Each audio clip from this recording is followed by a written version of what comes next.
East Berlin, 1962, a city divided by walls, wire and fear.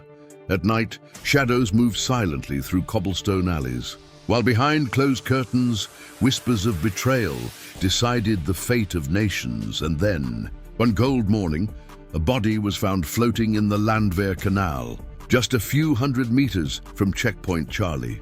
The victim wasn't just another casualty of Cold War paranoia. He was an American CIA officer, officially a diplomat, but in truth, a spy at the heart of the deadliest intelligence war in history. His name was Richard Carlson, and the mystery surrounding his death still haunts the dark corners of Berlin. To understand Richard's story, you must understand Berlin. In the early 1960s, Berlin wasn't just a city. It was the most dangerous square on the global chessboard. The Soviet Union controlled the East. The United States, Britain and France controlled the West, and in between stood the Berlin Wall, barbed wire, concrete and armed guards splitting families, friends and futures. Every cafe, every taxi driver, every neighbor could be a spy. The city was crawling with the CIA, the KGB, Britain's MI6, and East Germany's notorious Stasi, the most feared secret police in Europe. For ordinary Berliners, life meant survival. For spies like Richard, it meant walking on a razor's edge. Richard Carlson wasn't a James Bond. He didn't wear tuxedos or drive fast cars.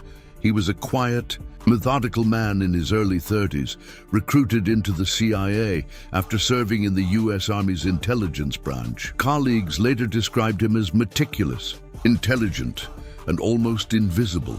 The perfect kind of man to vanish in plain sight. By day, he worked in the U.S. diplomatic mission, a cover that gave him immunity and access.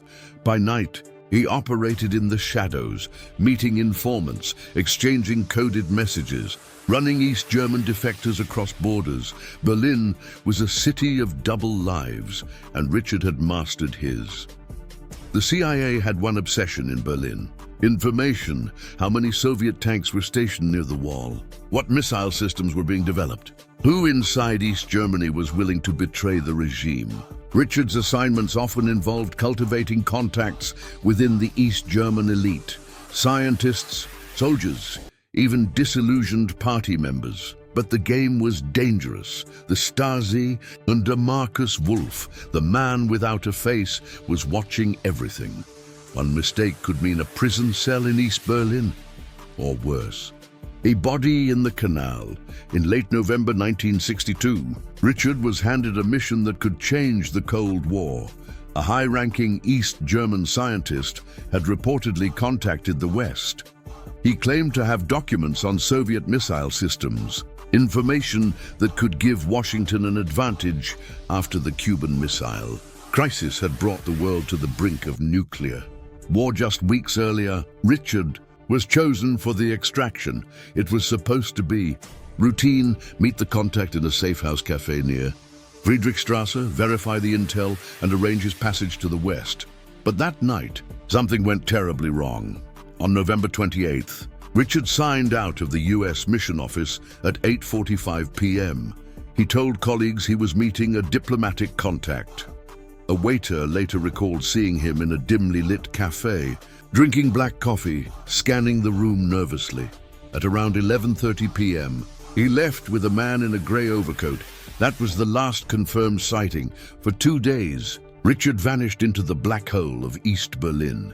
And then, on December 1st, his body surfaced in the Land Canal. No passport, no wallet, just bruises on his neck and strange puncture marks on his arm. The most common explanation is that Richard fell into a Stasi trap. Markus Wolf's men were masters of counterintelligence. They may have staged the scientist as bait, captured Richard, interrogated him, and killed him when he refused to talk. The bruises around his neck fit strangulation. The puncture marks could have been chemical injections to sedate or torture him. For the Stasi, dumping him in the canal was a message. No spy is safe in East Berlin. Others believe Moscow itself ordered the hit. The timing is suspicious.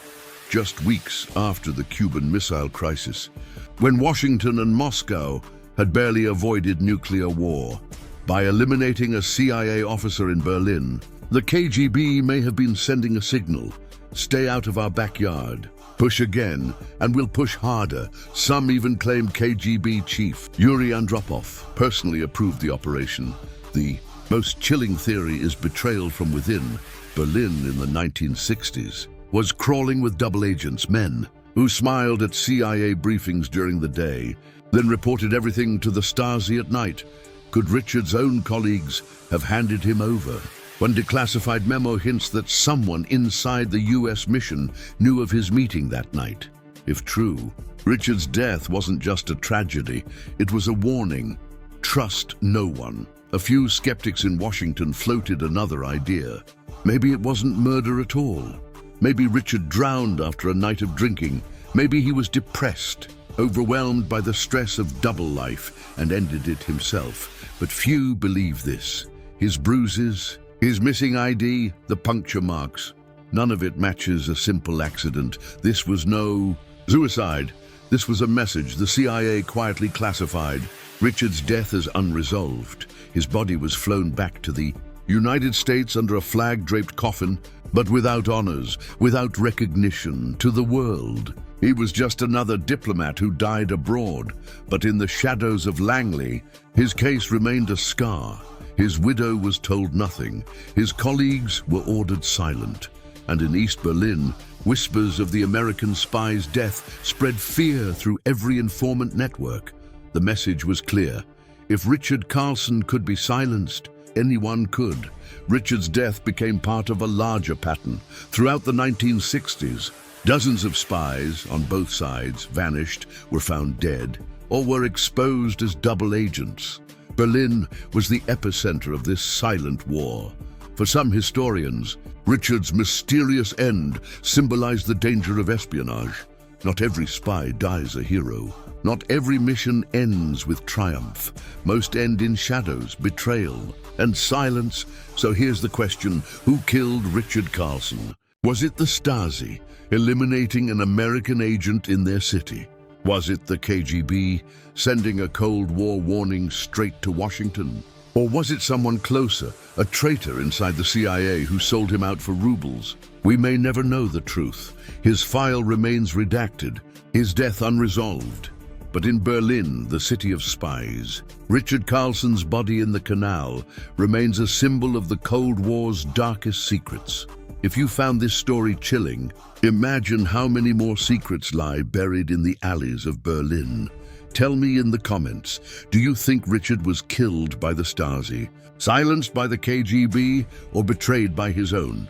Hit like, subscribe, and ring the bell, because next time we'll uncover another Cold War spy case the world tried to forget. Thanks for watching, and I'll see you in the next one.